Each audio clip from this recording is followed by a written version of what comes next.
When Joy and I were young adults, we became somewhat attached to an elder.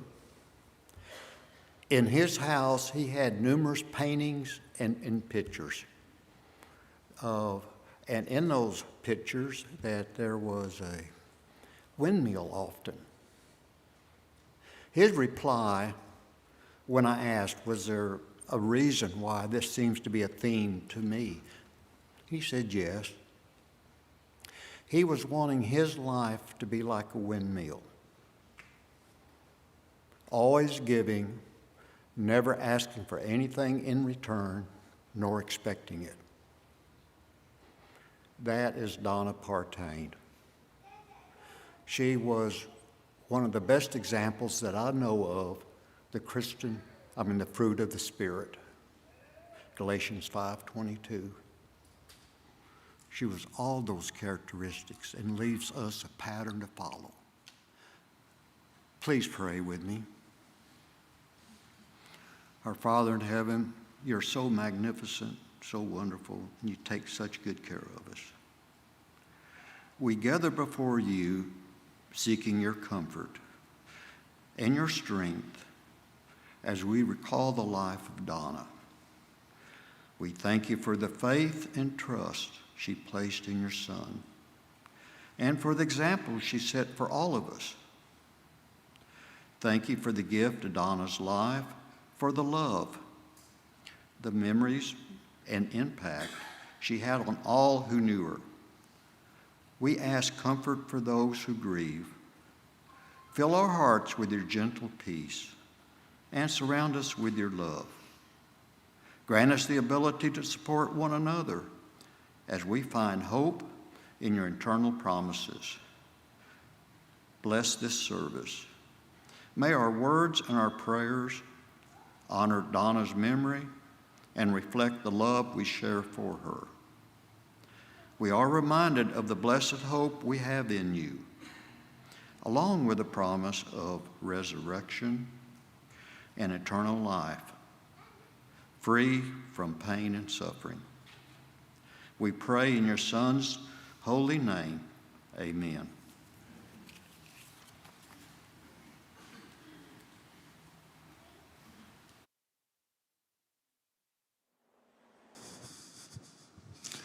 Do you wish you could sing like that?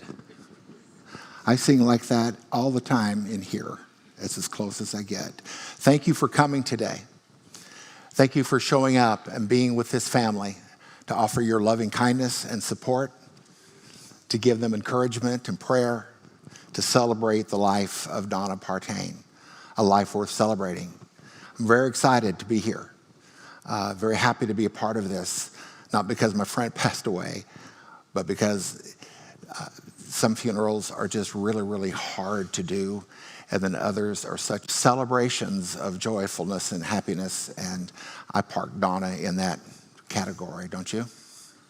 One of the things I like best about her is that, and you'll get this, you'll get it long before I even finish saying it, she had a way of looking at you like it's the first time she's ever seen you. And she would smile, and it was sincere, and it was warm, and it was genuine, and it was just so, so sweet. So you walk into a room, and Donna just breaks open a smile, and, hi, Rick, or whoever you are. I watched her for years do that to everyone who comes around her, and she meant it. What a sweet and wonderful gift that is, isn't it? There's a lot of things that I could say, but I'm going to let others say it. I've got some things to share with you on paper to read, and just enjoy this a little bit, okay, if we can. This is from her friend, Sue Bunkley. About 4 weeks ago, I sat next to Donna and asked, how is my bestie doing? She asked, am I your best friend? My reply was, yes, and you have been for many years. And she said, thanks for telling me. That is so sweet. I don't remember, but I'm glad you told me. And I replied, that's okay. I will remember for both of us. And she gave me one of her sweet smiles. Donna was first to invite us to a life group when we first came to Southeast. If we were not spending the holidays with our daughter Wendy, she insisted we be at their house. We were family. We got to see her grandkids grow up, know Sheila and Jana, and be included in the holidays. There were some great green beans made with almonds. There were many trips and outings together. On those occasions, we met her niece, Wendy, Lanny's cousins in Oklahoma, and their friends from California, Ben and Pat Bezarides. We did Christian Helping Hands together, 39ers trips, Yo Ranch. Does anyone know what Yo Ranch is? What? Y-O? It's not Yo? Seems like it should be Yo. What is Yo Ranch, Lanny? Y-O. Wildlife Preserve? Did you wrestle lions or no? Okay. Y.O. Ranch, Zoe in Tennessee, and lectureships in Oklahoma and Abilene. We saw many movies together and sat where Donna's dizziness would not bother her. We shared many family stories with each other in times of the past. Donna always had a sense of humor. We never knew what would come out of her mouth. On birthdays, we always knew what cards would make her laugh. We spent a long time shopping to find just the right one. She was not only my best friend, but she was also family, and we are always going to miss her. From Pat Bezarides.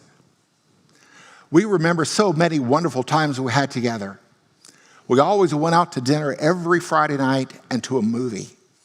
We sometimes had to ask Donna if we had seen a particular one or not. She remembered every movie and every character in the movie. Every Monday, rain or shine, we went into In-N-Out Hamburger for lunch. In-N-Out Burgers, does that sound good? Every Monday. We had so much fun playing Mexican Train with Dominoes. And when we were in Athens for a month, Donna and I often went to a little village nearby to get chocolate or to get an ice cream. We assumed that pedestrians had the right of way. And just for fun, Donna would hold up her hand as if telling the car to wait. We didn't find out until just before we left that was considered rude in Athens.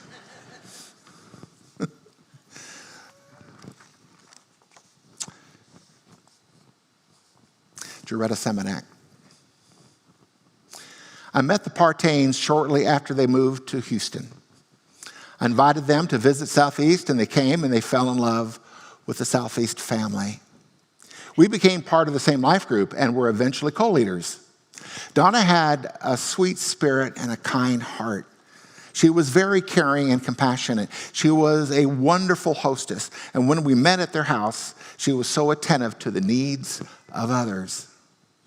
Ron would sometimes tease her and call her Martha because she wanted to make sure everything was taken care of in the kitchen. But she was also a Mary, though, because she opened her heart and mind during Bible studies to learn more from God's word. She not only learned the word, but she also lived it out. She will be missed by all of us, but she has finished the race and she has won the prize. See you on the other side, Donna. All my love.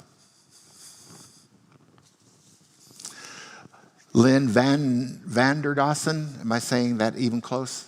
Okay. Hi. Lynn has a quote to read and then a comment. A friend is to whom one may pour out the contents of one's heart, chaff and grain together, knowing that gentle hands will take and sift it, keep what is worth keeping, and with a breath of kindness blow the rest away. This is the kind of friend Donna was to me and to everyone.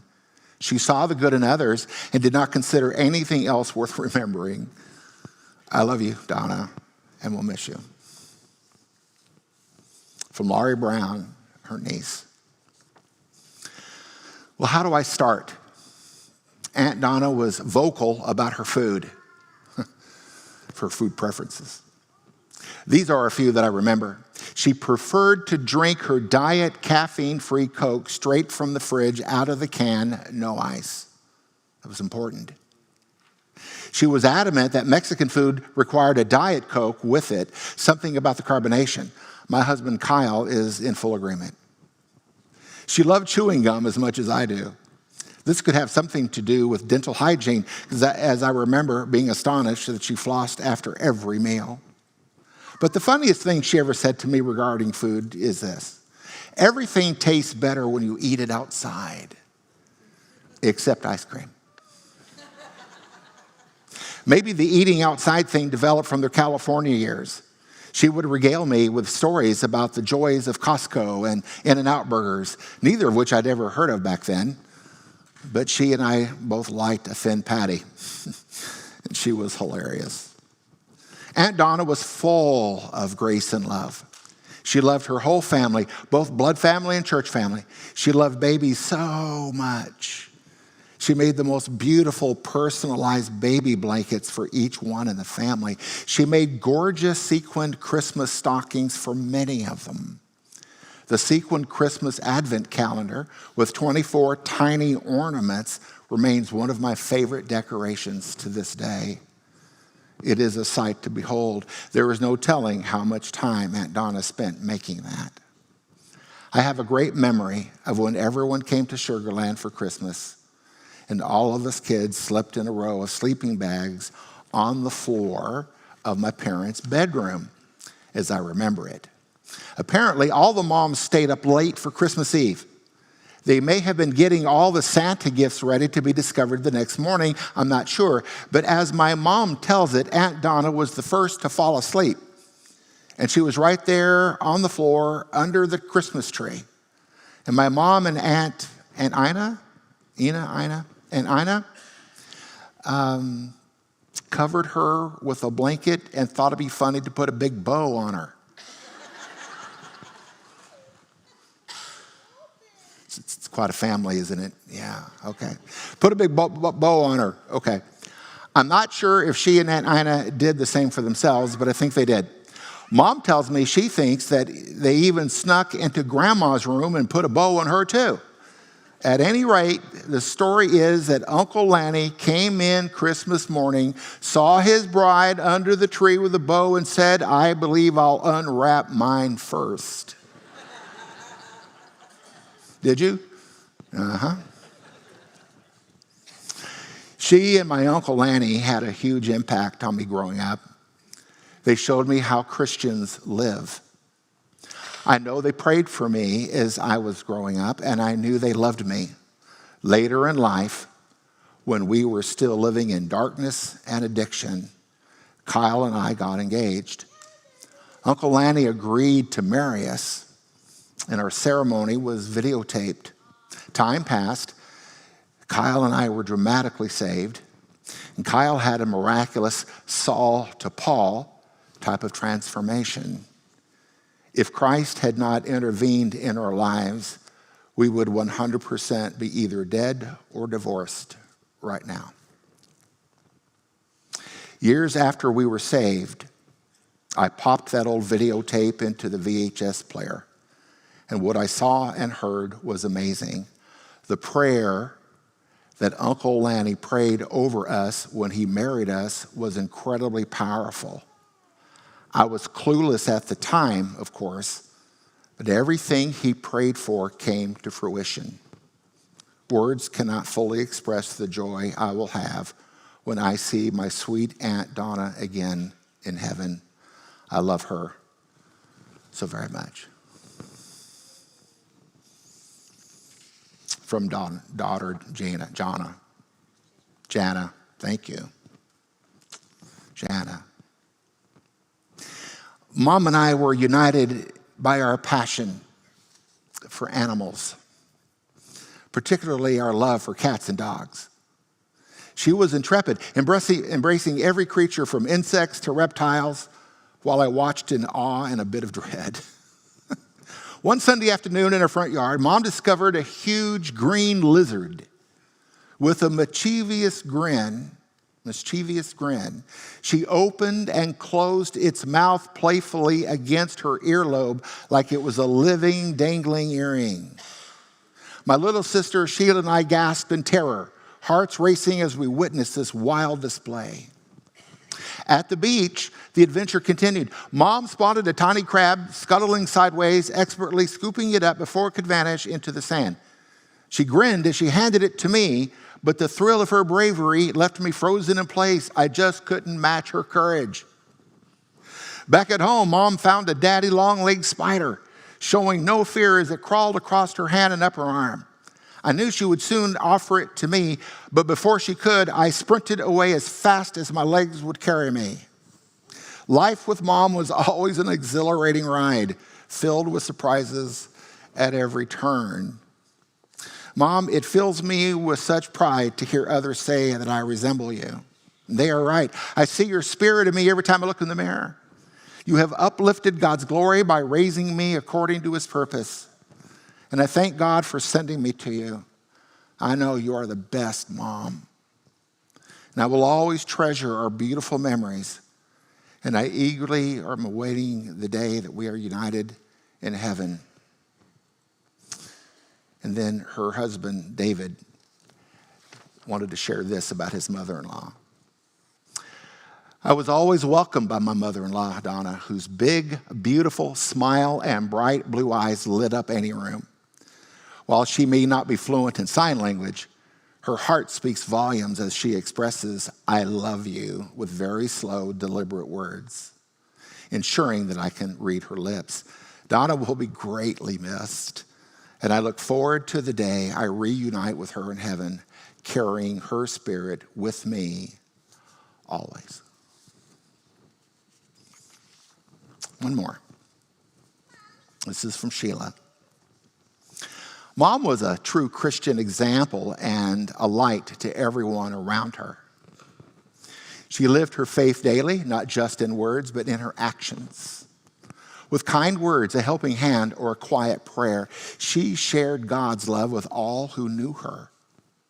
Her life was a reflection of grace, strength, and unwavering faith.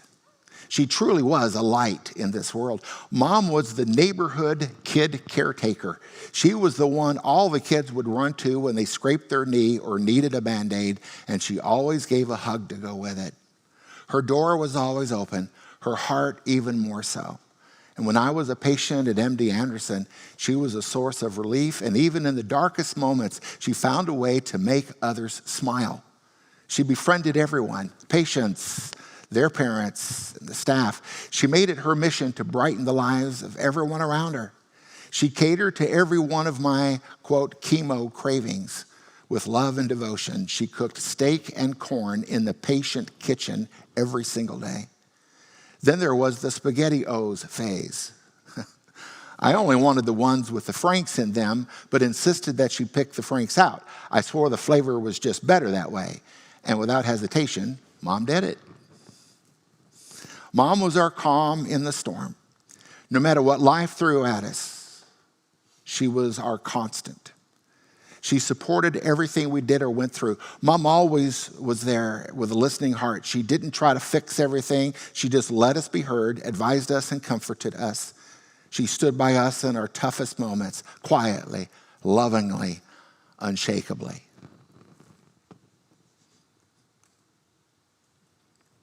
People call Alzheimer's disease the long goodbye. And that's exactly what it felt like. Our long, late-night phone calls, once a steady comfort, faded away. Bit by bit, we watched her slip further away from us. But even as she faded, the memories remained bright, strong, and full of love. And those will stay with us always.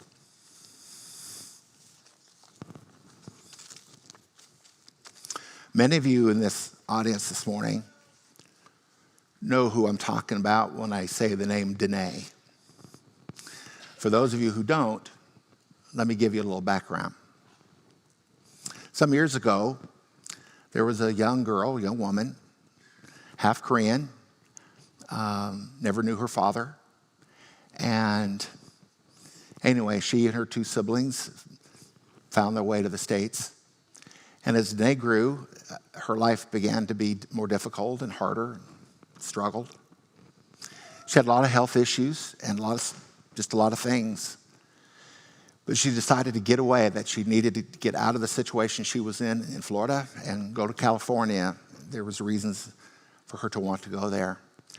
But in her illness and sickness and trouble and pain, she only made it as far as she could go, and she just couldn't drive anymore. She made it to Houston, Texas.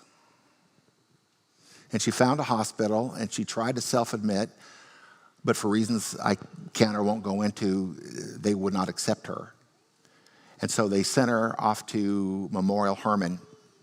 And Memorial Hermann took her in and began to do what they do and test and whatever. It was at that time that Lanny was involved with Memorial Hermann doing chaplaincy ministry, chaplaincy work. And there was a preacher, I forget his name, Lanny. Keith Bellamy, who I think was ministering to her, but in connection with Lanny and Lifeline Chaplaincy, I guess. Anyway, he asked Lanny if he would look in on her from time to time. And he said, sure.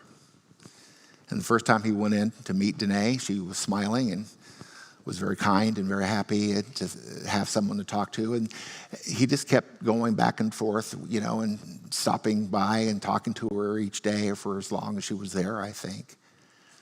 But it eventually came to the place where she was about to be discharged or something and needed to leave, and she had nowhere to go. So guess who invited her to come home with him? So Lanny helped her pack her things and so forth and put her in the car and drove her home.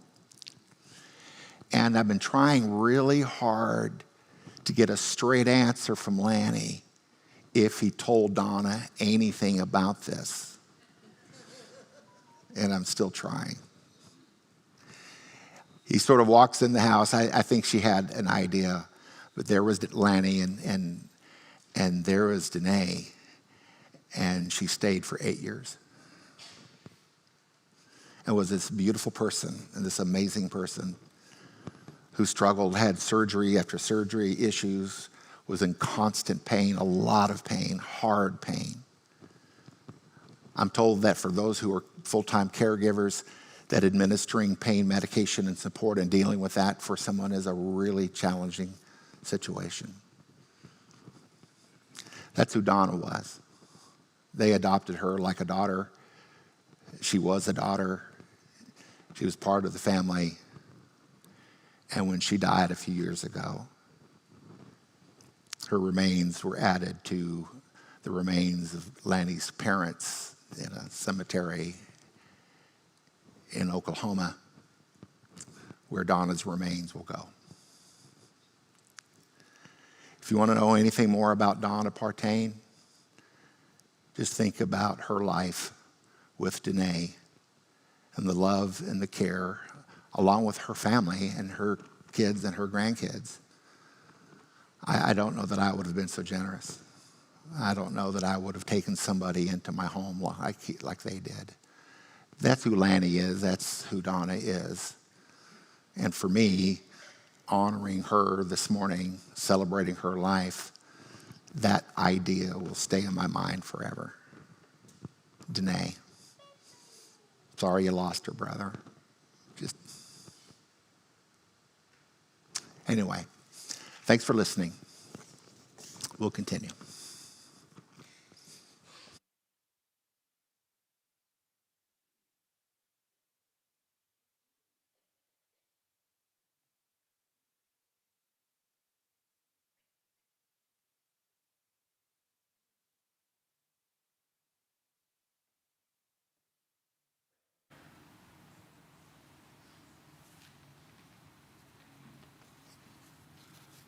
I had written a few things down that might be conversed.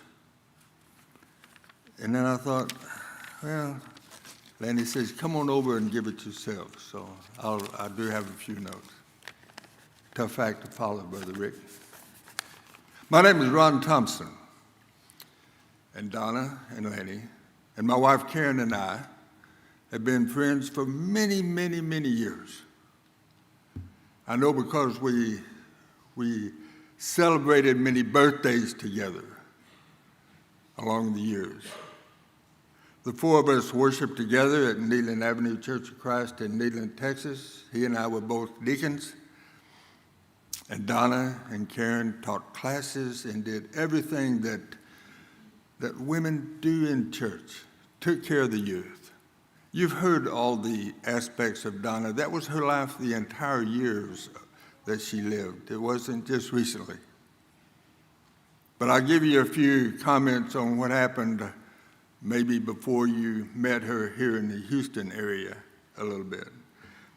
Because of our church fellowship, we had a number of us would take off periodically, once a year anyway, and go to Rayburn, and we would camp out.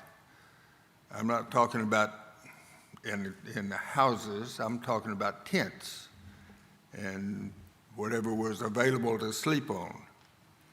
And the groups would get together, we'd play 42, we'd just have fun. The men would go fishing, don't get me wrong. The kids would go in the swimming pool or in the swimming area on the lake. But Donna was one that, with the others, some of the women would take care of everything that was necessary to be taken care of. Packing, getting things together, making sure we had enough food in case we did not catch any fish. And always available to clean up, particularly after the trips were completed, would get together and clean everything up, get it back home, get it ready for the next trip out.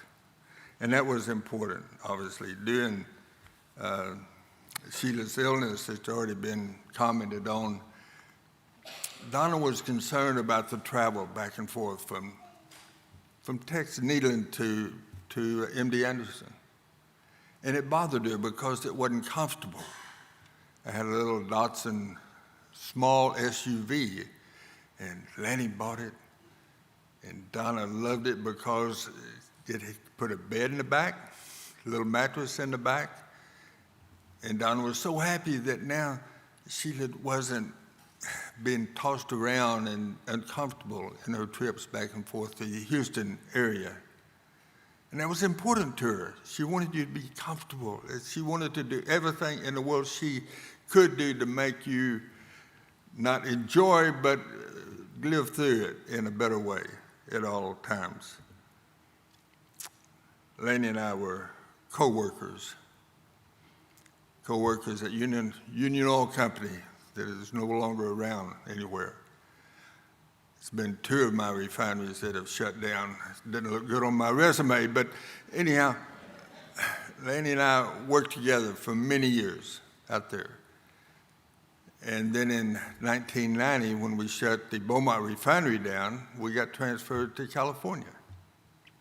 He went to San Francisco, I went to Santa Maria. But even though there was some distance between us, we still had that contact. We still had the things that was necessary because we were a close-knit group together. Before we even went there, many years before that, we decided to be co-owners of a camp up on Toledo Bend. Probably Lanny and I decided to. The women reluctantly, I'm going to use that word a lot, reluctantly agreed to be co-owners of a camp. And it had a boat for Lanny and I. But they got to go, and the kids got to go to the camp, and they got to swim, and Lanny and I got to fish, and the women got to keep up the camp, which they did, even though it wasn't all that reluctantly, they still did it. Donna and Karen were just whatever we wanted to do. And it's going to be showed up a little bit more as I continue talking about whatever Lanny and I wanted to do. Donna and Karen would pitch right in. Here again, somewhat reluctantly. They reluctantly wanted to go to or did not want to go, but agreed to go rather than have Lanny and I come back on the weekends to Texas. They reluctantly said, okay, we'll go to California with you. and they did, made it an extremely joyful thing. Even though we were separated by a number of miles from Santa Maria, mid-state California, to San Francisco, we continued to see each other. We traveled to meet up with Lenny and Donna. They didn't come down south because that was too close to LA, which was very wise. But Donna wanted, let's go see. She had to show us everything. Let's go to San Francisco. We drove in, we went all the crooked roads, we went to Alcatraz, it was Donna. And then we went in the subway under the river one time and went all the way through, Chinatown, stopped. We had no idea what we were eating or what to order, but we did. And then walked up to the court tower in San Francisco, walked all the way up to the tower, not up the tower. Donna was a trooper. She would do that. One of the best things, though, we had in California, and I hope my memory doesn't fail me, but the times we spent in Yosemite Valley. Church of Christ had a, what you call, retreat for Church of Christ periodically, once a year, I think. And, of course, Laney called, hey, y'all come up, we'll go to Yosemite Valley. And we did. And here again, tent camping amongst the bears and everything else there. Just the four of us. The kids were grown.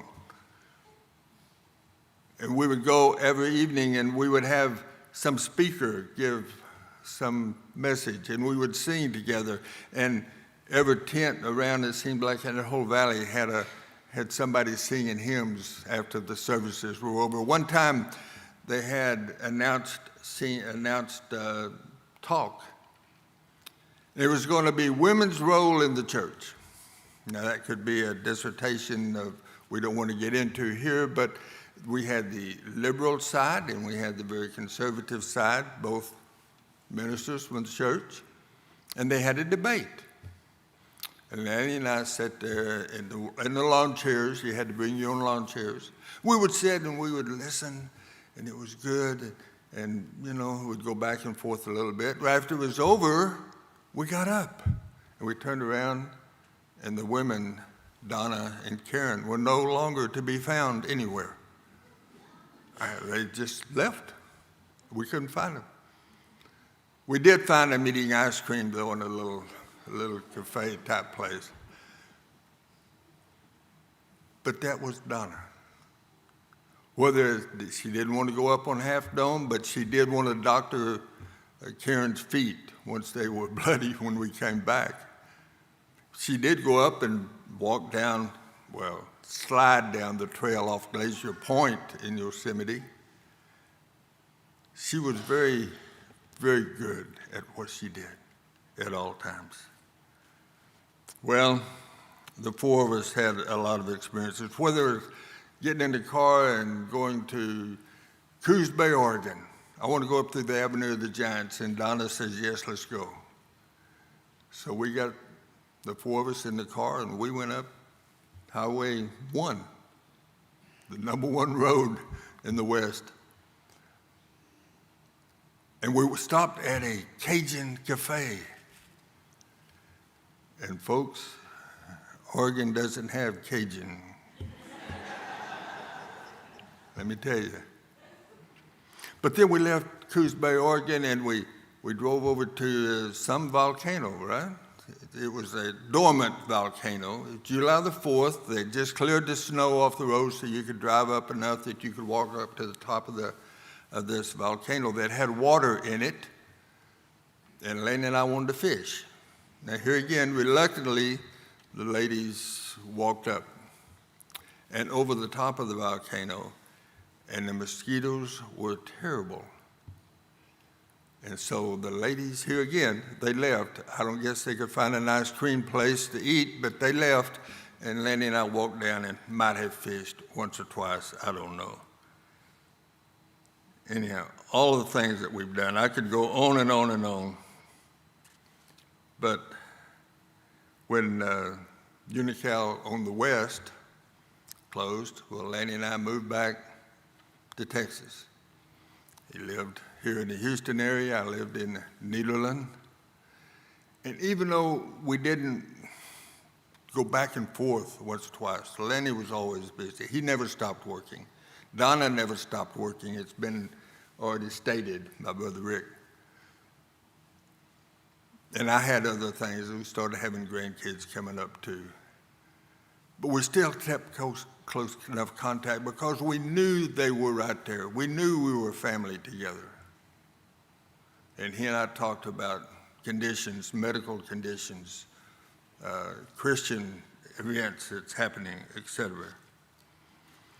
Let me close by this.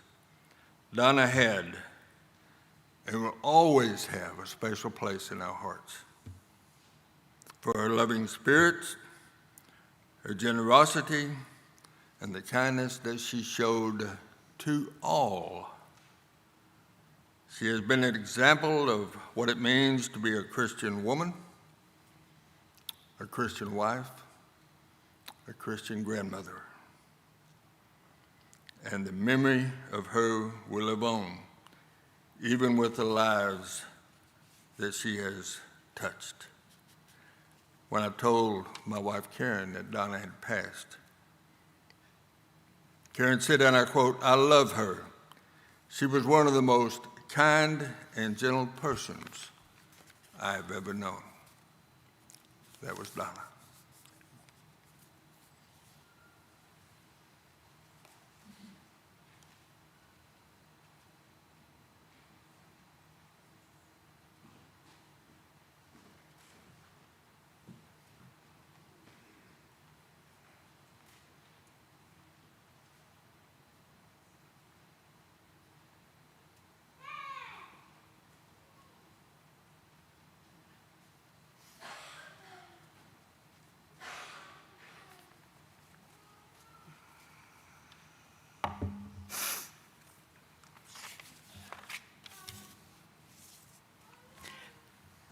Good morning.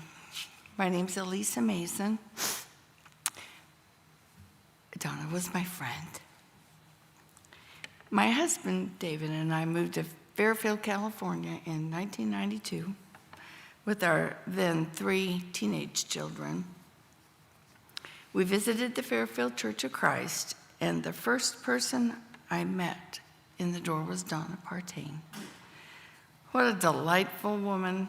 So happy and cheerful and willing to help in any way she could. I knew from that moment on that we were going to be good friends, and good friends we turned out to be.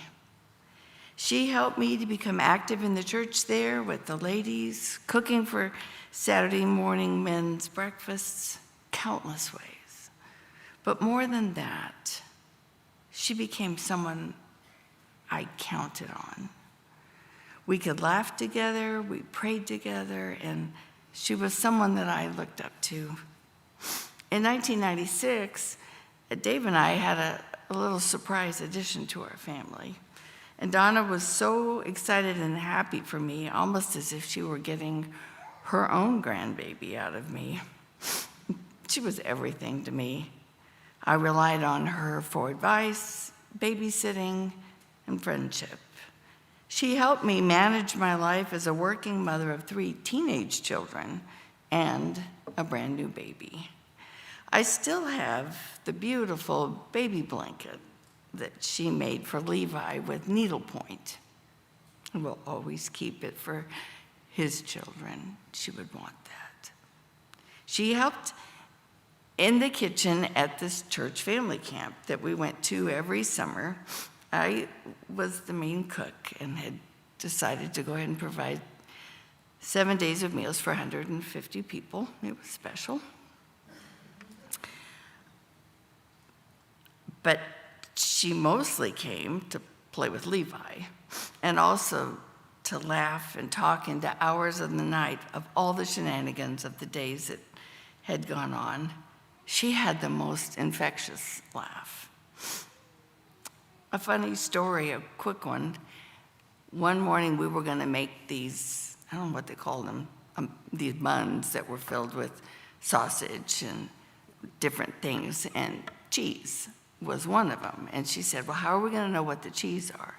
And I said, well, we'll just put them in a special little area. And she said, no, let's just put little dough C's for cheese on each top of each of these little round buns. And I said, Donna, I don't think that's a good idea. And she said, oh, no, this will work. It'll be perfect. So we put these little C's and left them to rise overnight. And when we got up the next morning, the C's had all kind of risen together into one little blob on top of each of these little round buns. I said, Donna, this is a church camp. We cannot serve these for breakfast. What can I say? That was Donna. We picked the C's off and put the cheese in a certain place, like I was going to do from the very beginning. After Levi was a year, we found out we were expecting with another little boy. But 5 months after that, 5 months into that pregnancy, we learned that Samuel was not going to get to be on earth with us. Donna was my savior.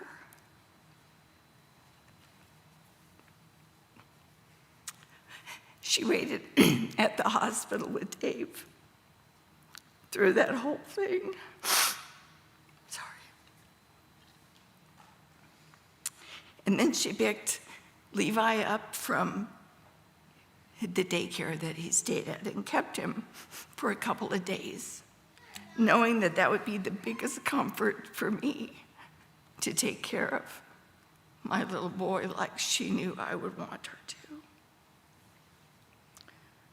She was there when I needed her, always.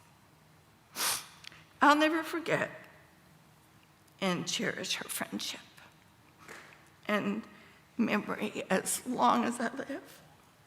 I will see her again, and I just can't wait. On the final thought, Lanny, Alzheimer's is a really nasty disease. One that my father died from as well. But God gave you and I a special gift in the midst of that horribleness. And that gift was, we didn't know the exact hour or day, but we did know that it was soon. And you poured all of your love into her, into Donna, like a prince. You honored her, Lanny. And with that, you can sleep well, my friend.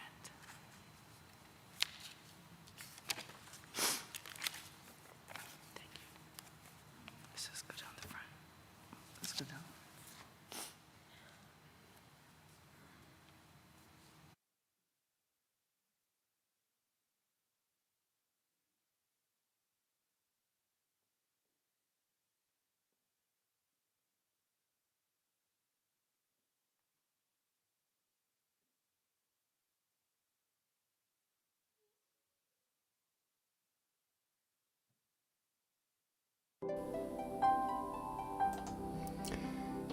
When tomorrow starts without me, and I'm not there to see if the sun should rise and find your eyes all filled with tears for me, I wish so much you wouldn't cry the way you did today, while thinking of the many things we didn't get to say.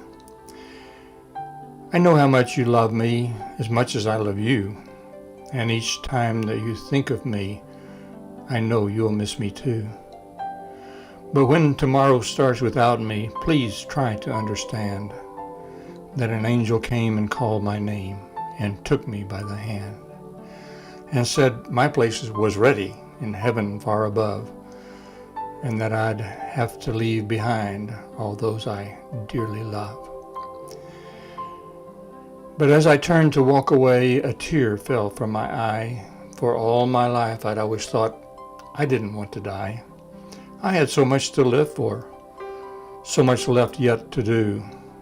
It almost seemed impossible that I was leaving you. I thought of all the yesterdays, the good ones and the bad. I thought of all the love we shared and all the fun we had.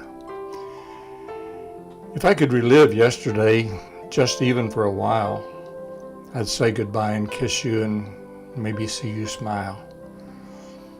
But then I fully realized that this could never be, for emptiness and memories would take the place of me. And when I thought of worldly things I might miss come tomorrow, I thought of you, and when I did, my heart was filled with sorrow. But when I walked through heaven's gates and felt so much at home, when God looked down and smiled at me from his great golden throne, he said, "This is eternity, and all I have promised you, today your life on earth is past, but here life starts anew. I promise no tomorrow, but today will always last, and since each day is the same way, there's no longing for the past. You have been so faithful, so trusting and so true. And though there were times you did some things you knew you shouldn't do, but you've been forgiven, and now at last you're free. So won't you come and take my hand and share my life with me?" So when tomorrow starts without me, don't think we're far apart. For every time you think of me, I'm right here in your heart.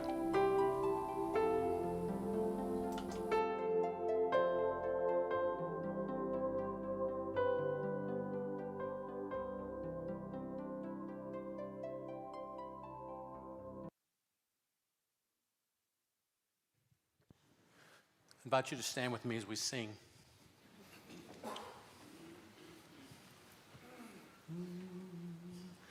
Amazing grace, how sweet the sound that saved a wretch like me. I once was lost, but now I am found.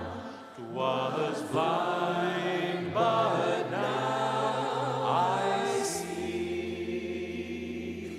'Twas grace that taught my heart to fear, and grace my fears relieved. How precious did that grace appear, the hour I first believed. When we've been there 10,000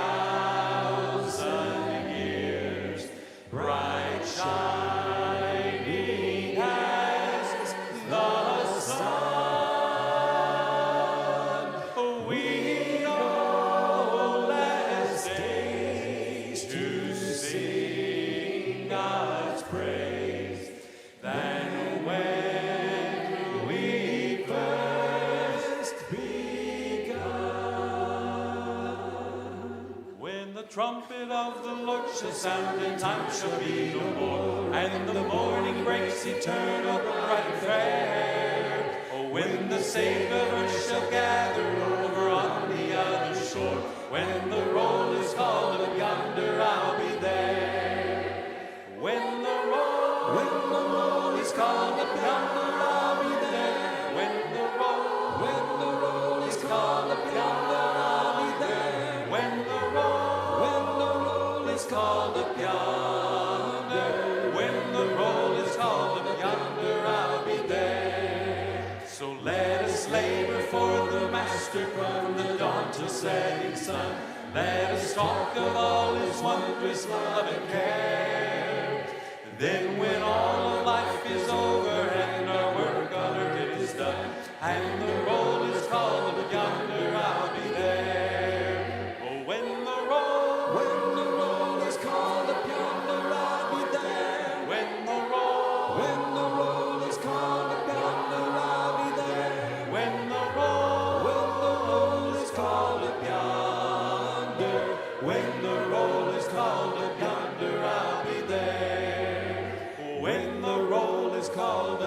yonder, I'll be there.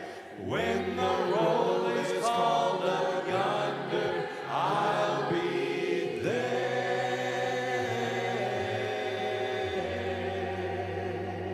Well, I heard an old story, how the Savior came from glory, how he gave his life on Calvary to save a wretch like me. When I heard about his groaning, of his precious blood's atoning, then I repented of my sins and won the victory. Oh, victory in Jesus, my Savior forever. For he sought me and bought me with his redeeming blood. And he loved me ere I knew him, and all my love is to him.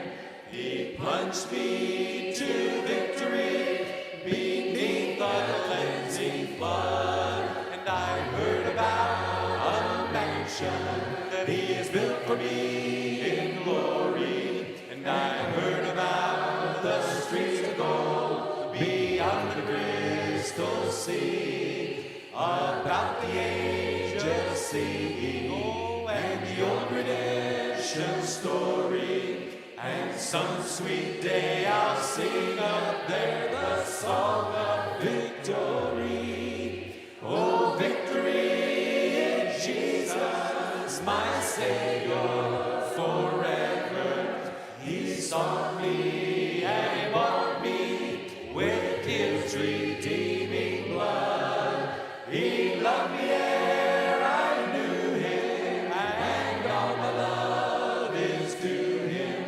He plunged me to victory beneath the cleansing flood. Please be seated.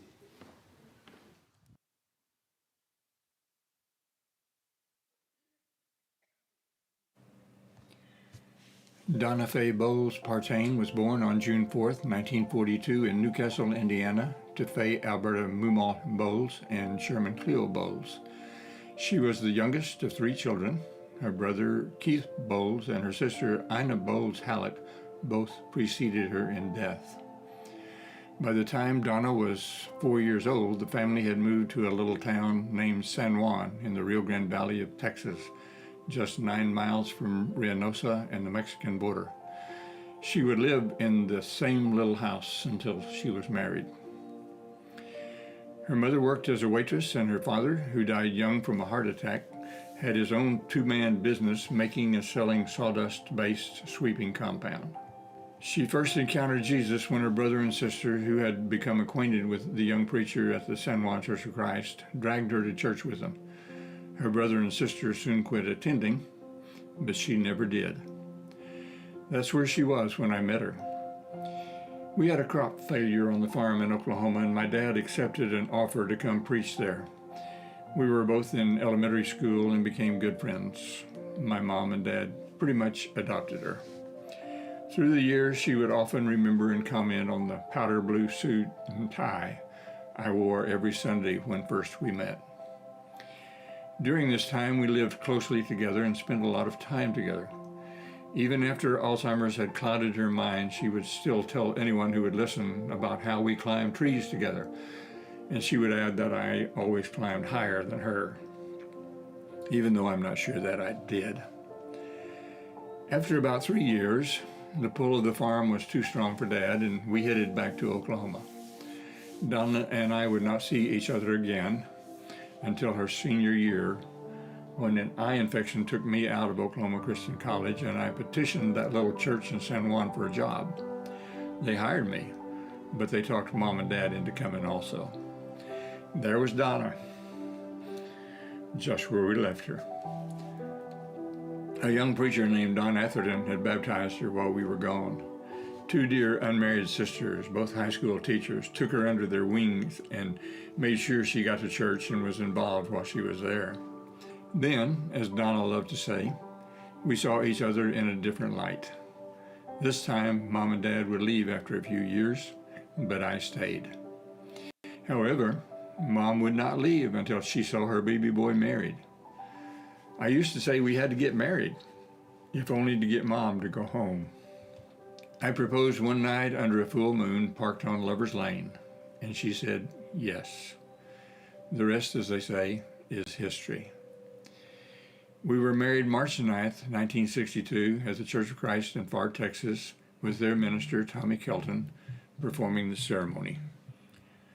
My best man and her matron of honor, Ray and Elaine Scroggins, couldn't make it because they were at the hospital delivering their firstborn son. My dad stood with me, and her very dear friend, Mary Ruth Pritchard Holland, stood with her in their place. A male double quartet, -1, from Pan American College sang for our wedding. The -1 was me, and Donna wouldn't let me sing with them. After the reception, we left for our honeymoon on Padre Island. It was a bit cold for March, and we turned around to get her coat. Her brother remarked that if she needed her coat, she had married the wrong guy. After Donna's high school graduation, we both attended Pan American College in Edinburgh while I preached for the San Juan Church. 3 years into our marriage, we were both touring Mexico with the Pan American College Choir when, on the road from Saltillo to Mexico City, Donna presented with the measles. She was in her first trimester with our first daughter, Jana. A doctor in Mexico City informed us that in Mexico, that was grounds for a legal abortion. And as it turned out, Jana was born profoundly deaf. Of course, abortion was never an option for us, and oh my, what a loss for the world if Jana had not been born. Donna diagnosed Jana's hearing loss in the first months of her life and began moving heaven and earth to make sure she had every opportunity to function well and prosper. 3 years after Jana was born, sweet Sheila came along, whole, healthy, and happy. However, at the tender age of 14, she presented with osteosarcoma, bone cancer, in her leg. Again, Donna swung into hero mom mode and took on every challenge head first, never losing her smile and never taking no for an answer. She spent most of 18 months never leaving Sheila's side, much of it at the hospital during that battle. We are eternally grateful to MD Anderson for not only saving Sheila's life, but her leg as well. She went on to bless us with 2 children, Kara and Charlie, and Kara has given us our beautiful great-granddaughter, Jillian Rose. As my work took us from San Juan to McAllen, Corpus Christi, Longview, Port Arthur, Fairfield, California, and finally back to Texas and Pearland, Donna supported and handled every transition with enthusiasm, grace, and skill. There was never a negative word, and her smile never waned. When my work with the Sunset International Bible Institute took me all over the world, sometimes being gone as long as 3 months at a time, she joined me when it was practical and patiently supported me when it wasn't. She especially enjoyed South Korea and Athens, Greece. Along the way, she worked as an elementary teacher in McAllen, a Chamber of Commerce secretary, first for Nederland, Texas, and then for Port Neches, Texas. Head cook for a private Christian school with 320 students in Fairfield, California. And finally, the receptionist for Westbury Christian Academy in Houston. But her first job was always to be the very best wife and mother she could be. For a part of our life, we did a lot of tent camping, whether at Lake Sam Rayburn with a dozen or more families from the Nederland Church of Christ, or on the floor of Yosemite Valley in California with thousands of Christians and almost as many bears. Donna embraced it with enthusiasm, with never a complaint about the extra work. Camping at Sierra Bible Camp in the Sierra Madre Mountains of California, or our mobile home on the shore of Toledo Bend on the border of Texas and Louisiana, was less primitive, but required as much work. At Sierra Bible Camp, she was always a vital part of the cook staff, making her among the first ones up in the morning and the last ones down at night. She did it all graciously, with never a complaint, and without ever losing her smile. At Southeast, Donna inherited the role of organizing, preparing, and serving funeral meals. I can't begin to count how many of these she arranged over the years. She enlisted a small army of willing ladies to help, and she knew what each lady's specialty was. She knew just who to ask for what and for how much, and the ladies rallied around her with love and support. Somewhere around 2017, it became apparent that Donna's short-term memory was starting to slip. Her official diagnosis of Alzheimer's came in 2019, and she began the struggle against what has accurately been called the long goodbye. I know I have witnessed all the horror stories about this terrible disease, but with Donna, it was never so. Her personality never changed. She never complained. She never became angry. She was always grateful for every kindness, and her smile never faded. Her last words to me before her mind went dark were, "I love you." My darling Donna, I love you so. I eagerly await being with you again. I will meet you there.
Lanny, I just have the strongest conviction that in the moment that Danae blinked and found herself in the presence of God's glory, that she was there when Donna showed up and hugged her there. Now they're waiting for you. and for your family. That is our faith, that is our belief, is it not?